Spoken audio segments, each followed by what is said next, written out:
Hello friends, welcome to ஆரோக்கிய சமையல். நம்ம இன்றைக்கி வந்து ஒரு கப் ரைஸ் வச்சு ஒரு சூப்பரான ஸ்நாக்ஸ் ரெசிபி தான் பண்ண போகிறோம். வாங்க எப்படி செய்யலான்னு பார்க்கலாம். மிக்ஸி ஜார் ஒன்று எடுத்துக்கோங்க. இதில் வந்து ஒரு கப் அளவுக்கு நான் வந்து சாதம் எடுத்து வச்சுருக்கேன். இதை வந்து நம்ம இதில் போட்டுக்கலாம்.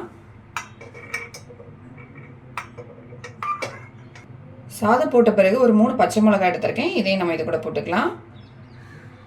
1 ஸ்பூன் அளவுக்கு ஜீரகம் சேர்த்துக்கலாம். 2 ஸ்பூன் அளவுக்கு ரவை எடுத்திருக்கேன். இதையும் நம்ம இதில் போட்டுடலாம். கொஞ்சமாக தண்ணி சேர்த்துக்கலாம். தண்ணி சேர்த்துட்டு நல்லா பேஸ்ட்டாக அரைச்சி எடுத்துகிட்டு வந்துடலாம். நான் தண்ணி ஊற்றிட்டு நல்லா நைஸாக அரைச்சி எடுத்துகிட்டு வந்துட்டேன். இந்த பார்த்திங்கன்னா எல்லாமே நல்லா வந்து அரைப்பட்டுடுச்சு. இப்போ நம்ம வந்து இதை எடுத்து வச்சிடலாம். மிக்சிங் பவுல் ஒன்று எடுத்துக்கலாம். இதில் நம்ம அரைச்சி வச்சுருந்த இந்த பேஸ்ட்டை வந்து இந்த பவுலில் ஊற்றிக்கலாம். ஒரு பெரிய வெங்காயம் வந்து பொடியாக கட் பண்ணி வச்சுருக்கேன். அதையும் நம்ம இது கூட போட்டுக்கலாம். பொடியாக கட் பண்ணால் கொஞ்சம் மல்லி இலை சேர்த்துக்கலாம். கொஞ்சமாக மஞ்சத்தூள் போட்டுடலாம். ஒரு அரை டீஸ்பூன் அளவுக்கு காஷ்மீரி மிளகாத்தூள் எடுத்திருக்கேன். இதே நம்ம இது கூட போட்டுக்கலாம். நம்ம பச்சை மிளகாவும் சேர்த்து அரைச்சிருக்கோம். அதனால் வந்து மிளகாத்தூள் தேவையான அளவு சேர்த்துக்கலாம். 3 ஸ்பூன் அளவுக்கு அரிசி மாவு எடுத்திருக்கேன். இதே நம்ம இது கூட போட்டுக்கலாம். நல்லா கிறிஸ்பியாக இருக்கிறதுக்கு வேண்டி அரிசி மாவு சேர்த்துருக்கேன். இப்போ இதில் வந்து அதே அளவுக்கு கடலை மாவும் எடுத்திருக்கேன். அதை வந்து நம்ம இது கூட போட்டுக்கலாம். நம்ம கடலை மாவு வந்து பைண்டிங்க்கு வேண்டி சேர்த்துக்கிறோம். ஏன்னா இது வந்து நம்ம தண்ணி ஊற்றி அரைச்சிருக்கிறதுனால கொஞ்சம் தண்ணியாக இருக்கும். கடலை மாவு சேர்க்கும் போது கொஞ்சம் திக்காகும். தேவையான அளவு உப்பு சேர்த்துக்கலாம். இது எல்லாத்தையும் கை வச்சு இப்போ நல்லா மிக்ஸ் பண்ணிக்கலாம். நமக்கு இது வந்து நல்லா திக்கான பேட்டராக வேணும். எக்ஸ்ட்ராவாக கடலை மாவு இல்லை அரிசி மாவு கூட நம்ம சேர்த்துக்கலாம் தேவையாக இருந்துச்சுன்னா. நல்லா வந்து இப்போ மிக்ஸ் பண்ணியாச்சு. எனக்கு வந்து எக்ஸ்ட்ரா மாவு எதுவும் தேவைப்படல. உங்களுக்கு வந்து தண்ணியாக இருந்துச்சுன்னா எக்ஸ்ட்ரா மாவு சேர்த்துக்கோங்க. மாவு பார்த்தீங்கன்னா இந்த அளவுக்கு இருக்கணும். இதுதான் நமக்கு வந்து கரெக்டான கன்சிஸ்டன்சி.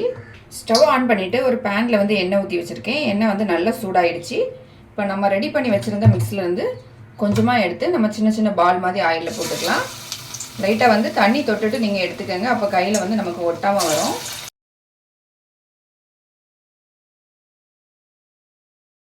ஆயில் வந்து நல்லா சூடான பிறகு போட்டுக்கோங்க. அப்போ தான் வந்து நல்லா கிறிஸ்பியாக வரும்.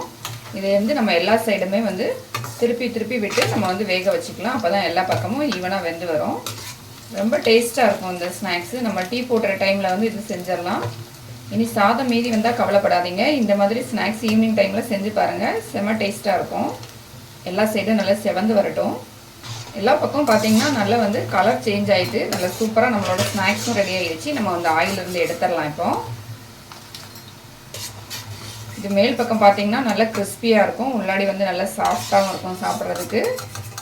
நம்மளோட ஸ்நாக்ஸ் வந்து ரெடி ஆகிடுச்சு. நம்ம மீதி இருக்க மாவை இதே மாதிரி ஆயிலில் போட்டு ஃப்ரை பண்ணி எடுத்துக்கலாம். ஒரு கப் சாதம் வச்சு எப்படி ஒரு சூப்பரான ஸ்நாக்ஸ் பண்ணலாம் அப்படிங்கிறத பார்த்தோம். இது வந்து கண்டிப்பாக ட்ரை பண்ணி பாருங்கள். ரொம்ப டேஸ்ட்டாக இருக்கும். இந்த வீடியோ உங்களுக்கு பிடிச்சிருந்தா லைக் பண்ணுங்கள், ஷேர் பண்ணுங்கள். மறக்காமல் என்னோட சேனலை சப்ஸ்கிரைப் பண்ணுங்கள்.